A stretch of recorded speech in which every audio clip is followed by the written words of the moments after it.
La selección nacional se presenta por tercera ocasión ante su afición, esta vez para jugar su primer partido en condición de local en el marco de la cuadrangular 1 de CONCACAF rumbo a la Copa Mundial de Fútbol Rusia 2018. El equipo trabajó esta mañana, el técnico Ramón Enrique Primitivo Maradiaga, sin ser preciso, manifestó que se esperan aproximadamente 3 variantes, las cuales serán analizadas esta misma noche con el tiempo debido y mañana se dará a conocer previo al compromiso cuál será el 11 titular. Obviamente el recurso humano disminuye tomando en consideración que existen muchas versiones. Nos quedamos con la del técnico, que Nelson Wilfredo Bonilla solicitó abandonar la concentración por motivos personales y es un elemento menos que no tendrá sustituto para el compromiso de mañana. Pero partiendo del término cuantitativo de los posibles movimientos o variantes en la formación, hemos de suponer, Cristian, que serán para ir a buscar precisamente la portería canadiense. No, es que ¿cuándo vas a arriesgar si no mañana, claro, cuando sos local ante el rival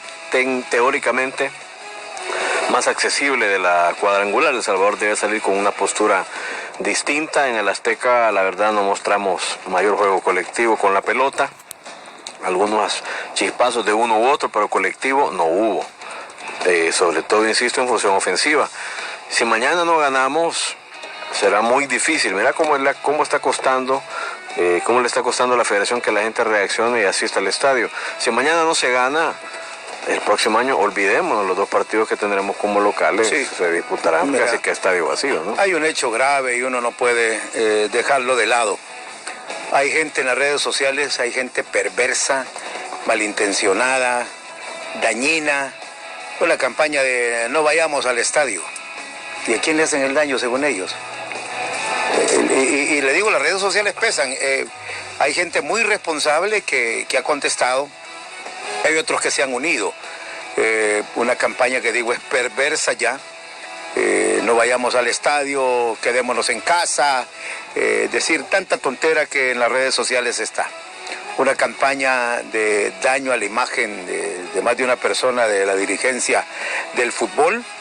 Una acción perversa, de acuerdo a esto están detrás un par de gentes del Salvador en medios internacionales, enganchando a Krzysztof Stoichkov, el tema del movimiento de los boletos, esperando lentamente. Hoy les preguntábamos, a mí se me olvidó la cifra, ¿cuánto costó el viaje a México? Hasta el sábado estaban vendidos nada más 2,000 boletos, el viaje a México costó arriba de los $80,000. $80,000, es decir, ¿quién los pagó? Los tuvo que pagar esta federación. Es decir, no hay recursos. Hoy en la reunión que se tuvo al mediodía con ellos fueron muy claros, muy específicos de todo el movimiento financiero que realmente, es decir, una federación quebrada, no se puede hablar de otra cosa, primero para pagar el tema de los empleados que ya se van, la indemnización que les corresponde, de una burocracia que también excede lo normal dentro del fútbol. Pero hablando del juego de mañana, como dice Cristian, y lo vimos todos el viernes, una selección que no hizo un tan solo disparo al arco mexicano, un tan solo disparo no hubo. Es decir, esta falencia la veíamos venir en técnicos anteriores. Vimos 3 tiros, uno ubicado, otros 2 desubicados. Era previsible, Raúl. Claro. Primero porque al final del último equipo que jugó de local contra Curazao aquí en el estadio Cuscatlán solamente repetían 2 jugadores. El portero Henry Hernández, Henry Romero, el resto del equipo prácticamente era nuevo y en ese sentido no podíamos esperar más. Ahora, lo que sí está pesando muchísimo es todo el escenario que hemos vivido después de las declaraciones de los jugadores en los medios internacionales y por supuesto también la reacción de la Federación Salvadoreña de Fútbol. Uno comienza a revisar y parece que estamos a las puertas de otra trama, ¿verdad? Como la que se montaron. No, ella viene caminando. Como la que se montaron anteriormente. Me parece que eso no beneficia en nada al fútbol. Para cada momento existe precisamente un momento en el que se deben, en todo caso, abordar determinados temas. Pero es increíble, lo comentábamos con Cristian, fuera de micrófono, que se supone que la gente que está adentro del seleccionado nacional está concentrado para el partido de este martes contra Canadá. Pero ¿cómo es posible que un seleccionado, bajando del avión, llegando a territorio salvadoreño, cuando se le actualiza su celular, encuentra la nota del búlgaro Hristo Stoichkov y le da like, le da me gusta? Y ahí está concentrado para el partido de mañana.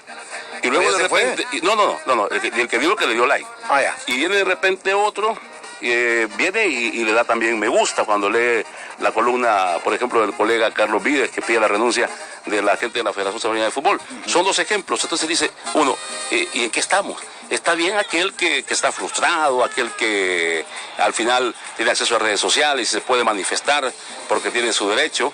Y todo esto, pero cuando la gente que está involucrada directamente en esto, ¿cómo voy a reproducir yo de repente una declaración de alguien que ni siquiera conoce nuestro país y que digo, debe estar alimentado por alguien, pues, porque habló con tanta certeza y propiedad y que dice que el presidente de la Federación de Fútbol es ladrón?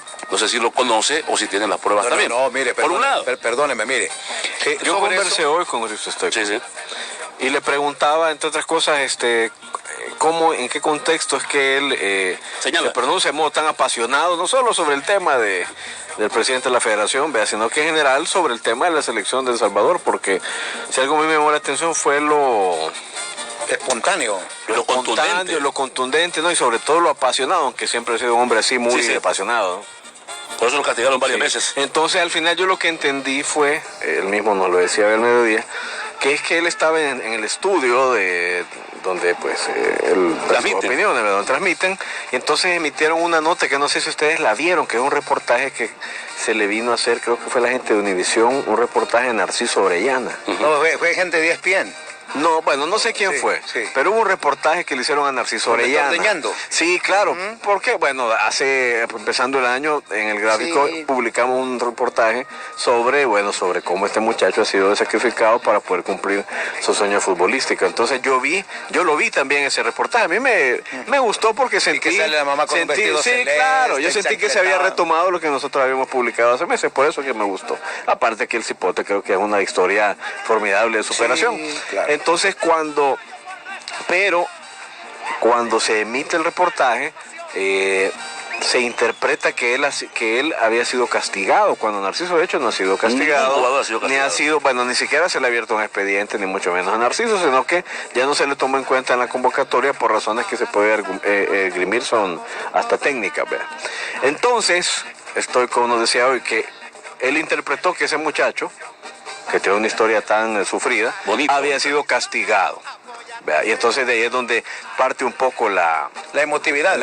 Ahora sí te digo una cosa que la dice Stoico y la podemos decir nosotros, y creo que no estaremos faltándole a la precisión, y es que nuestro fútbol se quedó en los últimos 30 años anclado en un semi-amateurismo. 33, digamos, después del Mundial de España 82. 33 años, mira. Y el problema es que nuestros vecinos, muchos de ellos, decidieron superarse, construyeron un proyecto.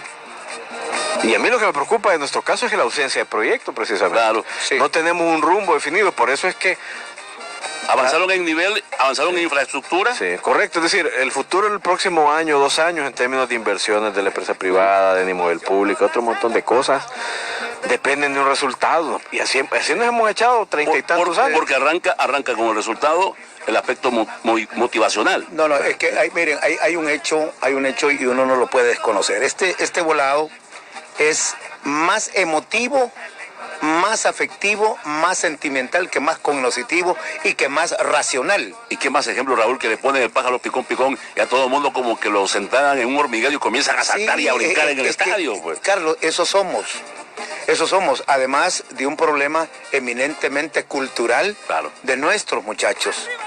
Pero cuando volvemos al tema de este señor Cristo Stoico de Univisión, en primer lugar no tiene ninguna justificación. Señalar a alguien. Ni periodística ni técnicamente, cuando él dice, yo no lo conozco, pero es un ladrón. Por el amor de Dios, digo, bueno, ¿y en qué planeta vive? A mí no me sorprende, Raúl. ¿Cómo de que veo a un muchacho que está ordeñando una vaca, que lo está tirando en el balde, que está la mamá enchancletada con un vestido azul, la señora muy digna, madre de este jugador, de un ejemplo de jugador salvadoreño? Claro. Y entonces, entonces, él no conoce El Salvador. Seguro estoy que no conoce dónde queda El Salvador. A mí no me sorprende porque es desconocimiento.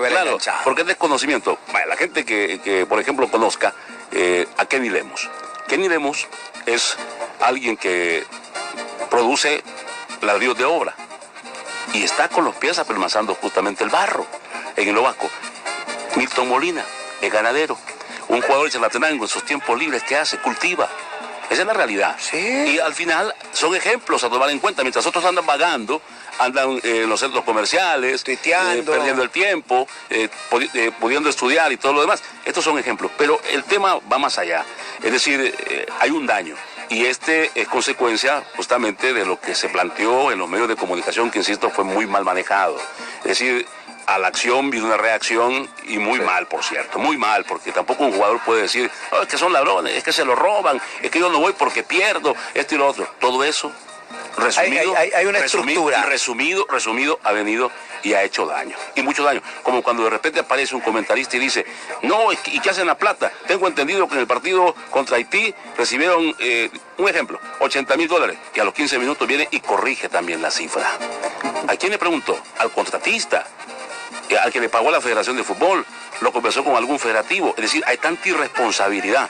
Y por otra parte, a uno de repente se le viene la idea que también todo esto puede ser montado, sin saber los daños que se pueden realizar, daños colaterales, porque sepamos que las dos comunidades más importantes y en medio de un partido contra México, pues obviamente las dos aficiones más grandes, hablemos lo que en ningún otro país tiene después de México la cantidad de aficionados o de habitantes salvadoreños radicados. Que es lo que nosotros no hemos sabido ni valorar, ni programar, ni proyectar, ni calificar. Nuestra selección sería millonaria. Ay, es que la llevan por $100,000.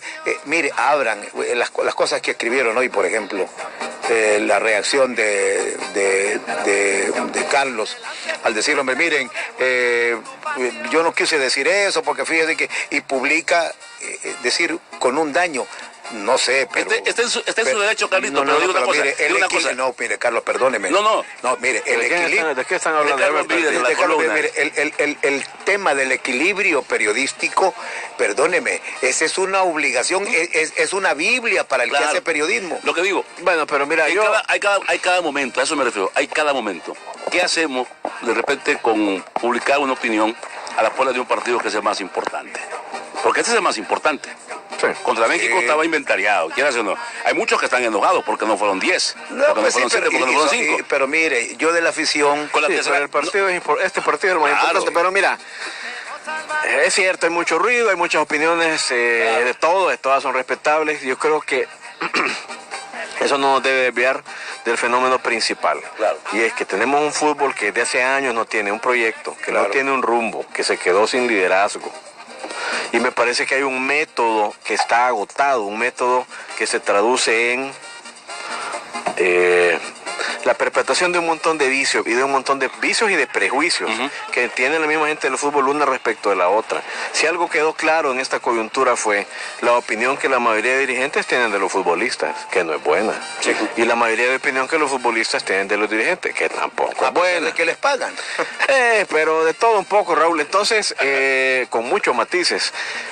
Entonces, al final, lo que ha quedado expuesto es la fragilidad de nuestro fútbol. Sí. Que no ha sabido reproducir sus éxitos de hace años y que no parece preparado para reproducirlos a menos que haya un cambio importante en el método.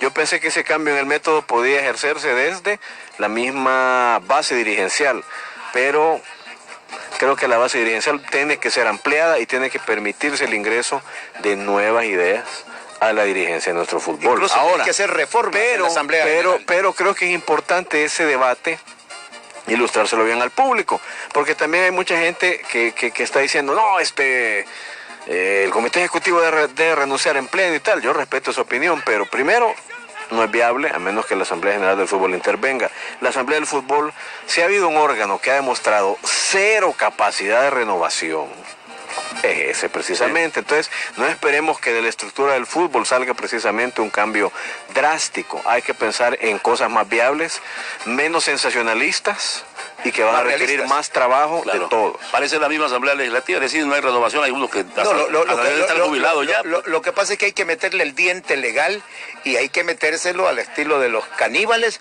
o al estilo de los lobos hambrientos. Por eso, tiro directo al hambre, con precio justo, se la roba.